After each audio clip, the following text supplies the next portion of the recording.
Vamos aprofundar um pouquinho mais esse tema com o mestre em Relações Internacionais, Urian Fancelli. Urian, boa segunda-feira, bom dia, meu amigo. Oi, Rafael, bom dia, é um prazer estar aqui com vocês.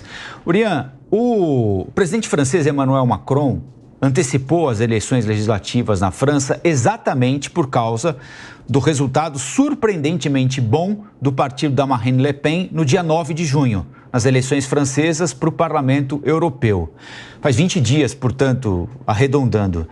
Eu imagino que ele soubesse que em 20 dias o quadro não ia mudar. Ou seja, ele já deveria imaginar, ou deve fazer parte do planejamento dele, contar com um bom desempenho do partido como de extrema-direita no primeiro turno, realizado 20 dias depois da razão pela qual ele antecipou as eleições, né? E deu exatamente o que se imaginava, né? Ou seja, mais ou menos aquele quadro do dia 9 foi reproduzido pelo eleitor ontem, o óbvio. E agora, Urian? Pois é, Rafael, ele sabia que a chance do partido da Marine Le Pen ficar à frente era muito grande, só que o que ele não esperava fosse que a esquerda e a extrema esquerda do país, como vocês mostraram muito bem agora na reportagem, ela é muito fragmentada e ele não esperava que elas fossem se unir da maneira como se uniram e deixar o centro de lado. Então, ele achava que ele, mais uma vez, como houve nas duas últimas eleições da França também, que ele teria o apoio desse bloco. Só que, na prática, isso não aconteceu. Nós vimos aí agora, com esses resultados, a divisão de 3 blocos principais na França. Primeiro, do partido de extrema-direita da Marine Le Pen. O segundo lugar aí com partidos de esquerda e extrema-esquerda. E em terceiro ficaram os centristas do Macron. Então, agora dá para falar que essa tentativa dele de frear o crescimento desse bloco foi um tiro no pé, pelo menos nessa primeira análise. Para a gente ter certeza disso, desses resultados, nós teremos que esperar até o segundo turno. Urian, imaginando que no segundo turno a gente confirme essa ascensão tão significativa da direita radical, de que jeito essa virada lá na França pode mexer com a nossa vida aqui no Brasil? Oi, Lívia, bom dia. Para eles terem uma maioria absoluta, ou seja, para que haja uma indicação de um primeiro-ministro de fato desse partido, do Rassemblement National da Marine Le Pen, eles vão precisar de pelo menos 289 votos. Inclusive, por conta de algumas declarações, o Jordan Bardella, que é quem está cotado para ser o primeiro-ministro, já disse que ele assumiria somente se ele tiver a maioria, porque ele não vai querer ficar lá se queimando durante alguns anos, ou até mesmo não conseguindo aprovar aquilo que ele acha necessário sem uma maioria e enfraquecer Marine Le Pen para uma possível candidatura em 2027, porque esse é o objetivo dela. Ela não quer ser primeira-ministra, ela quer ser presidente da República. A gente enxergaria na prática uma França mais à extrema-direita, e quando eu falo isso, em nenhum momento estou querendo criticar a direita tradicional, conservadora, que tenta e que defende a manutenção de certos costumes, que tem um pé atrás com a mudança. A gente não está falando disso. Nós estamos falando de um partido que tem uma raiz no neonazismo. Então, a pessoa que fundou esse partido da Marine Le Pen foi o pai dela, o Jean-Marie Le Pen, que era uma pessoa completamente antissemita. Então ele relativizava, dizendo que as câmaras de gás na Segunda Guerra eram apenas um detalhe. Então, assim, um cofundador desse partido, ele serviu em um grupo paramilitar ligado aos nazistas.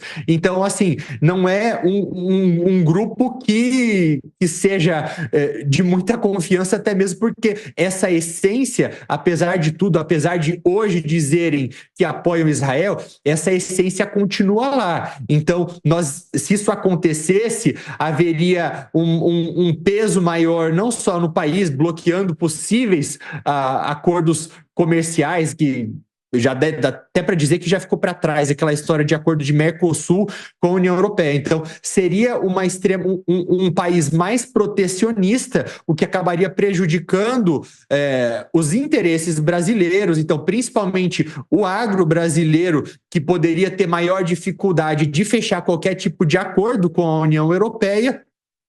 E também é um país que faz parte do Conselho de Segurança da ONU como membro permanente. Tá certo que não seria o primeiro-ministro a pessoa a comandar a política externa, isso seria ainda, caberia ao presidente fazer isso, só que, por outro lado, o presidente chegaria no Conselho também sem legitimidade, porque não teria o apoio interno dentro do país. E uma União Europeia mais, dá para se dizer, eurocética também, já que quem formaria os ministérios seria o primeiro-ministro e esses ministros aí, eles fariam parte daqueles conselhos de ministros da União Europeia também.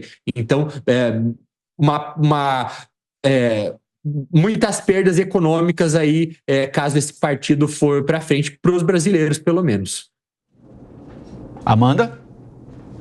Bom dia, Yurian. Eu acho que eu estendo essa minha pergunta ao resto do mundo, principalmente se a gente imaginar um xadrez geopolítico em que possivelmente Trump ganha as eleições de novembro nos Estados Unidos, a Marine Le Pen fica aí talvez consolidada como favorita, uma das favoritas para vencer a eleição na França, acho que é em 2027, salvo engano. Você tem um avanço da extrema-direita em vários outros países da Europa, no Parlamento Europeu, que deu raiz, ensejou inclusive a antecipação das eleições parlamentares na França. Como é que você enxerga os anos subsequentes a essa consolidação da extrema-direita em governos importantes da Europa e dos Estados Unidos? Isso é um cenário, obviamente, né? A gente está especulando.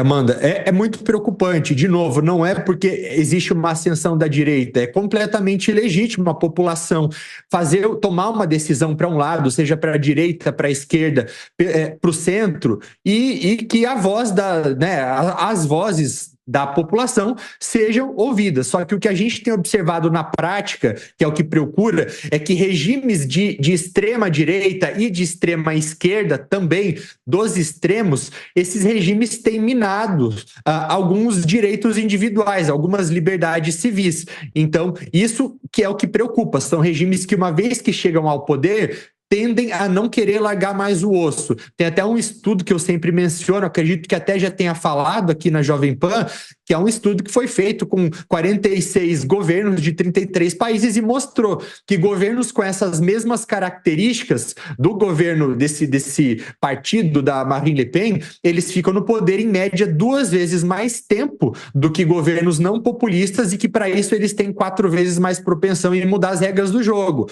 mudar as regras democráticas. Então, eles mudam a Constituição para sempre acabar retendo mais poder. E agora, estendendo isso para o resto do mundo, algumas coisas. Então, primeiro, é um mundo mais protecionista, um mundo no qual os países meio que cada um por si, então cada um buscando os seus próprios interesses, o que para o comércio mundial não acaba sendo positivo, e um mundo onde a segurança, principalmente em relação a um grande inimigo do Ocidente, que no caso é a Rússia, a segurança se torna mais fraca. Isso porque o Donald Trump, nos Estados Unidos, se ele for eleito, ele tem uma visão cética em relação à OTAN, então muitas vezes relativiza essa própria organização, dizendo que aqueles países que não investirem o mínimo de 2% em segurança, eu vou inclusive encorajar a Rússia que ataque esses países.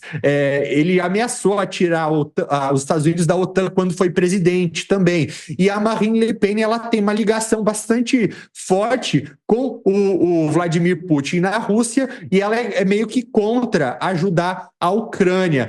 Inclusive o Bardella, que é quem está cotado para ser o primeiro-ministro dela, já falou que ele é contra o envio de mísseis de longo alcance para a Ucrânia. Então, situação na Europa se torna mais perigosa, também mais instável, e quem comemora é o ditador russo, o Vladimir Putin. Beraldo? Professor, bom dia. A gente viu nas últimas décadas um aumento bastante significativo da população muçulmana na França.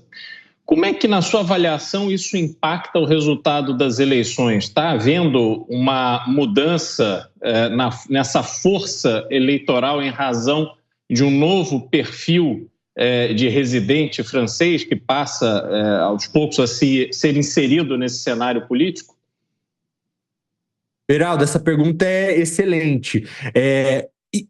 Imigração como um todo tem sido um tema que tem sido explorado em diversos lugares do mundo. Então, Estados Unidos, por exemplo, quando nós analisamos aquele debate que aconteceu há alguns dias, a resposta do Donald Trump para basicamente qualquer tema era culpar a imigração. Isso também tem acontecido na Europa, na Itália, na Alemanha também, onde o Alternative für Deutschland, um partido também radical, cresceu bastante, teve como grande bandeira esse tipo de discurso contra a imigração.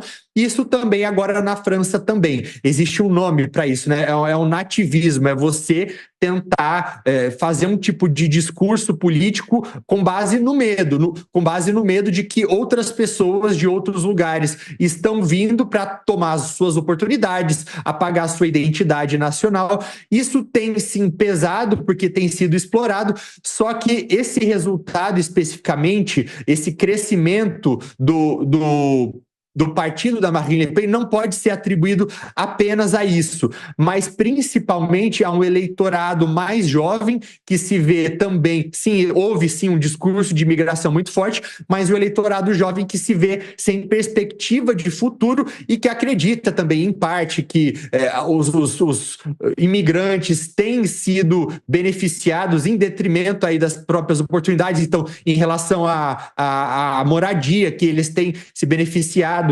Mas eu acredito que o que mais foi um divisor de águas para esse resultado tenha sido a abordagem do Jordan Bardella em relação a esses jovens, né? Tentar repaginar a imagem desse partido. Urian Fancelli, mestre em Relações Internacionais. Urian, boa semana, obrigado mais uma vez, até a próxima. Obrigado, Rafael, até a próxima.